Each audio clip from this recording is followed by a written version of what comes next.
en este caso salió un informe, y de eso también me baso en charlar con profesionales, ya está, el consumo excesivo de pornografía y puede afectar no solo las relaciones, sino también la autoestima de las personas. Y lo hablábamos con Alicia fuera del aire.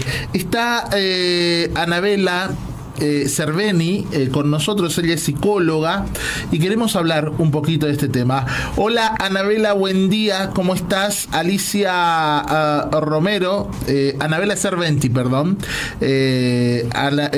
Alicia Romero y Emilio Laroca desde Posadas Misiones la saludan. ¿Cómo le va? Hola, ¿qué tal? ¿Cómo están, chicos? Buenos días. Gracias por atendernos, gracias por su tiempo. ¿Te podemos tutear? Por supuesto, Ana, por favor. Ana, genial. Gracias, ante todo. Tema tabú, porque más allá de que muchos dicen, tenemos la mente abierta, muchos no se animan a contar, a decir, a hablar de que consumen pornografía, pero la preocupación es cuando comienzan a consumirla en exceso.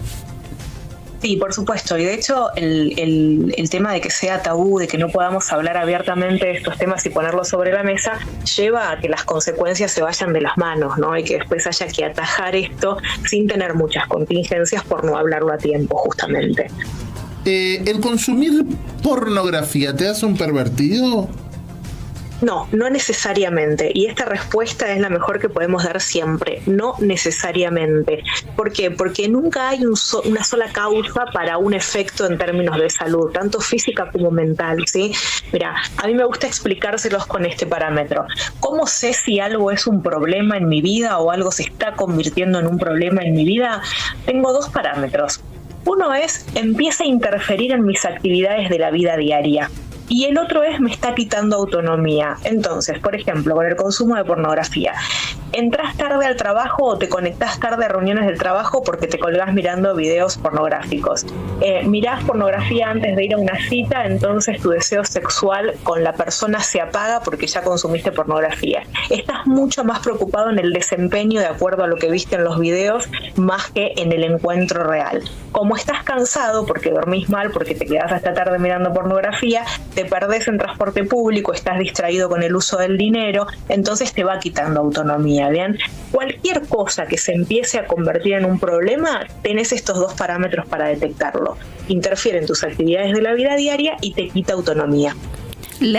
¿Cómo estás, Ana? El consumo de pornografía en los jóvenes, principalmente cuando van iniciando este camino en la vida sexual, ¿puede ser muy contraproducente? Sí, mira, acá tengo muchos datos para pasarte, si me permitís. En principio te cuento que el 22% del tiempo online de todas las personas se calcula que se pasa en el consumo de pornografía, lo cual es un montón. Alto. Mucho. Es una estadística muy alta.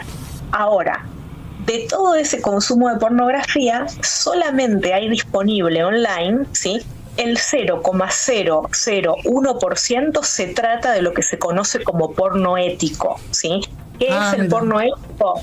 Es producciones pornográficas en las que, por supuesto, hay consentimiento de los actores, hay contratos con un marco legal, actores, se respetan los derechos de los actores, entonces si no quieren hacer algo pueden no hacerlo, ¿bien?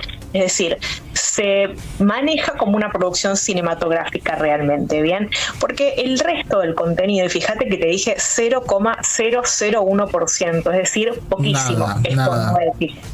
Porque en los demás hay un montón de plataformas donde son los usuarios que suben los videos, que generan contenido, ¿bien?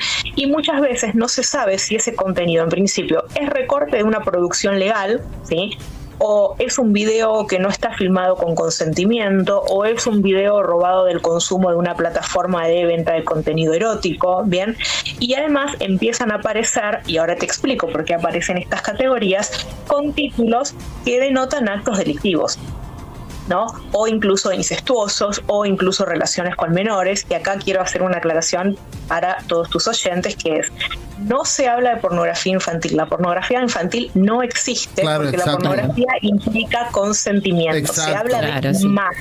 De personas adultas. De abuso sexual infantil. Claro, el otro es abuso. Exacto, el otro es más inmaterial de abuso sexual infantil, ¿bien? Ahora, ¿por qué empiezan a aparecer estas otras categorías que te digo que, por ejemplo, hacen alusión a violaciones, a relaciones incestuosas, a delitos sexuales? Porque cuando la persona empieza a consumir compulsivamente pornografía, lo que sucede es que empieza a tener una disfunción en su circuito de recompensa, ¿sí?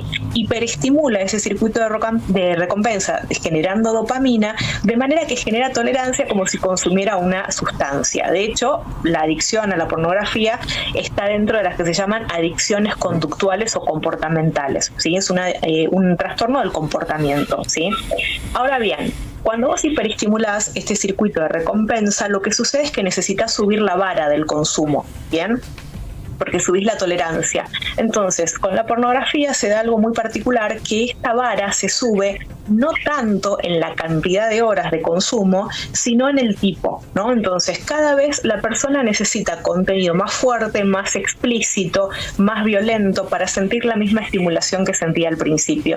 Y esto mismo lo relatan las personas que son dueñas de los portales de contenido pornográfico. Dicen, el porno que muestra una relación, entre comillas, normal, es el menos consumido en nuestras páginas. Qué impresionante lo que estás contando. O sea, cada vez se necesita más estímulo sería, pero cada vez más compleja el tipo de relación. ¿Cómo afecta esto a la persona normal, a tu relación normal, no? Mira, tiene varias vías de impacto esto. Por un lado, en términos de la relación sexual, lo que impacta empieza a haber mucha más preocupación por el desempeño que por la calidad del encuentro. Como te decía, muchas personas terminan generando disfunción eréctil o aversión al sexo. ¿Por qué? Porque el sexo real, el encuentro sexual real, muy pocas veces se parece, ¿sí?, al que vos ves en el video, ¿no? Entonces, empieza a haber cierta aversión porque yo me genero una idea con la que me relaciono de la sexualidad que no es lo que hay en la realidad, ¿bien? Entonces aparecen las disfunciones sexuales, aparece depresión, ansiedad y baja autoestima por no llegar a estándares, por no tener una vida sexual saludable. Pero lo que te voy a contar es todavía mucho más interesante y que se tiene poco en cuenta. Hay muchos estudios publicados, por ejemplo, en JAMA Network o en PubMed, sí, que son guías de orientación a profesionales de la salud, que corroboran que el consumo compulsivo de pornografía disminuye la cantidad de materia gris en nuestra zona prefrontal del cerebro, ¿sí?, que es donde está nuestra intuición moral, nuestra capacidad de relaciones, la sede de nuestra identidad, el manejo de normas. Es decir, se afecta anatómicamente el cerebro. Fíjate todo lo que perjudica, ¿no? Sí, exacto. Una barbaridad. Exacto. Ana, te consulto lo siguiente. ¿Dónde yo sé, por ejemplo, tengo una pareja y quizás para estimular la pareja necesito de la pornografía para incentivar, para que haya un poquito más de entre los dos, para alimentar un poquito de ese fuego, y a veces te encontrás con que la otra persona no le gusta, no quiere, se torna en un tema de pareja o de conflicto, pero también hay aquellas personas o parejas que sí acceden y que toman a la pornografía como una herramienta para sentirse mejor sexualmente. ¿Es válido eso? Hola, se cortó la última parte, perdón. Aquellas personas que sí acceden, ¿se toma como una herramienta para tener una mejor vida placentera sexualmente? Bien, mira, en algún momento incluso se daba como prescripción en sesiones de sexología que se incluyera el porno como material de aprendizaje, pero han cambiado tanto justamente las categorías de porno, se ha legitimado tanto la violencia en este discurso androcéntrico que tiene la pornografía, que se dejó de hacer.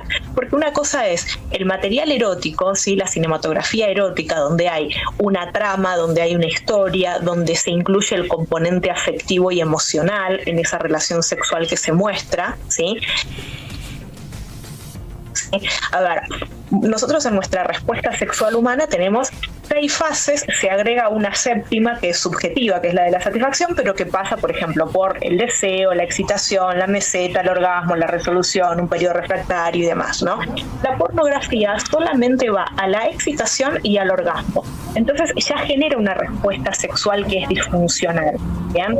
En cambio, el contenido erótico que cuenta otra historia, ahí sí tiene en cuenta toda la respuesta sexual y esa sí es saludable. Bien, porque está bueno ver los límites.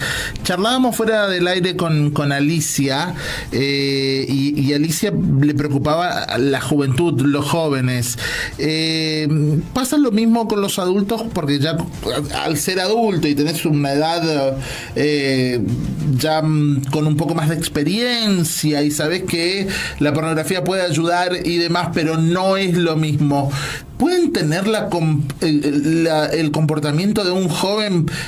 A ver, muchas veces se arman esos grupos de WhatsApp de amigos o amigas, generalmente son varones, donde todo el tiempo se están mandando videos sexuales y se ríen, los comparten.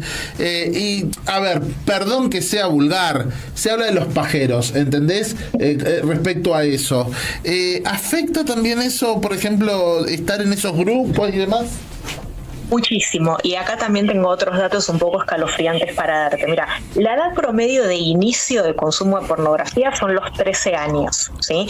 Pero hay muchísimos casos, ¿sí?, entre los 7 y los 11 años. Tenemos muchos problemas con esto. En principio que son menores, ¿sí?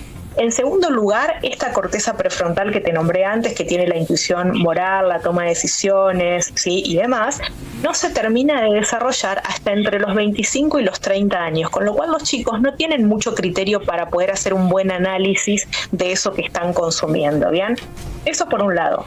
Por otro lado, lo están usando como material informativo, porque tenemos todavía una gran deficiencia en ponernos de acuerdo con lo que es la ESI, ¿sí? Sí. Entonces, como hay tantos tabúes y está tan cruzada por paradigmas políticos, sociales, religiosos y demás, nosotros los adultos vamos muy lentos tomando decisiones, pero los chicos tienen esto en la palma de sus manos. Entonces, lo terminan usando como material educativo mientras los adultos discuten a otro nivel, ¿bien? Ahora, ¿qué pasa con este porno que consumen los chicos? Que hay mucha legitimación de la violencia. Bien, hay mucha violencia simbólica. Entonces, la sexualidad que ellos aprenden es de sometimiento a la mujer como objeto sexual, ¿sí? Entonces terminan practicando este tipo de sexualidad en su inicio. Ni te digo ahora con el entrecruzamiento del uso de las redes sociales, de la inteligencia artificial, que hay un chico de 18 años que está por recibir una condena ejemplar que puede llegar a los 30 años por usar la cara de dos compañeras de colegio de 15 años o menos en un video que creó con inteligencia artificial de material de pornografía. Qué bárbaro. Gravísimo. Ana, sí, entonces, porque ¿sabes qué? Mira, te cierro la idea con este chico, ¿no? Ese chiste que vos haces de un video que dura por ahí menos de un minuto y se lo mandaste a chicos que lo van a ver en menos de un minuto y lo van a olvidar en menos de 2 días porque ya pasaron otro estímulo, a las chicas de las cuales se usó su cara para esto, el trastorno de estrés postraumático les dura toda la vida. Es gravísimo lo que contás y es una realidad, y una realidad a la que nos exponemos ahora. Ana, volviendo a lo que decías, podemos entonces asegurar que la mayoría de los chicos se está educando en lo que tiene que ver con la vida sexual, con la pornografía, y eso lógico que va a traer consecuencias a la larga, ¿no? Sí, y en el corto plazo también, justamente, ¿no? Porque hay inicios más tempranos. Uruguay, por ejemplo, tiene estadísticas más novedosas que las nuestras, pero están subiendo un montón los casos de sífilis por conductas de riesgo en las relaciones sexuales. Sí, esto no pasaba hacía muchísimos años, pero entre las aplicaciones de citas que promueven los encuentros sexuales sin conocer al otro, entonces una vez que están en el encuentro sexual, por ahí ocurre que se quitan el preservativo o someten a la persona a tener relaciones sin preservativo. O sea, es un tema de y social muy amplio, este tema de la sexualidad. ¿Quiénes consumen más pornografía? ¿Los hombres o las mujeres? Históricamente las estadísticas dan los hombres, pero también se cree que las mujeres no lo declaran tan abiertamente como los hombres, ¿no? Pero el consumo en las mujeres también está. ¿Y los jóvenes son los que más consumen? Los jóvenes sí, porque tienen más curiosidad para esto, más tiempo, lo tienen en la palma de la mano, están en más grupos, ¿sí? Y además el 70% de los menores que acceden a contenido pornográfico acceden sin querer, acceden porque hay un enlace en un videojuego al que están jugando, porque les llega algo por los grupos de WhatsApp y lo abrieron y ya se expusieron a eso, aunque no quieran, ¿no? Bueno, Anabela, muchísimas gracias, súper clara, aparte hablaste con fundamento cada palabra de lo que has dicho, muchísimas gracias por los datos, por la las estadísticas, que no sea un tema tabú el consumir pornografía, pero si lo hacen o si lo hacemos, que sea de forma consciente. Y me quedo con lo que decías al comienzo, todos los tips que dabas de alerta, de hacerlo a cada instante, a cada momento, que ya empiece a perjudicar nuestra cotidianeidad, ¿no? Sí, exacto. Te cuento algo. En España se está tomando mucha conciencia de esta problemática, de esta adicción comportamental a la pornografía, ¿sí? Genera mucha información el Ministerio de Salud de España, que está disponible en línea, e incluso ellos bancan, o sea, soportan una página de una fundación privada que se llama Dale una vuelta a la página, si la quieren buscar, que hay muchas guías para padres y docentes sobre el consumo de pornografía, ¿sí?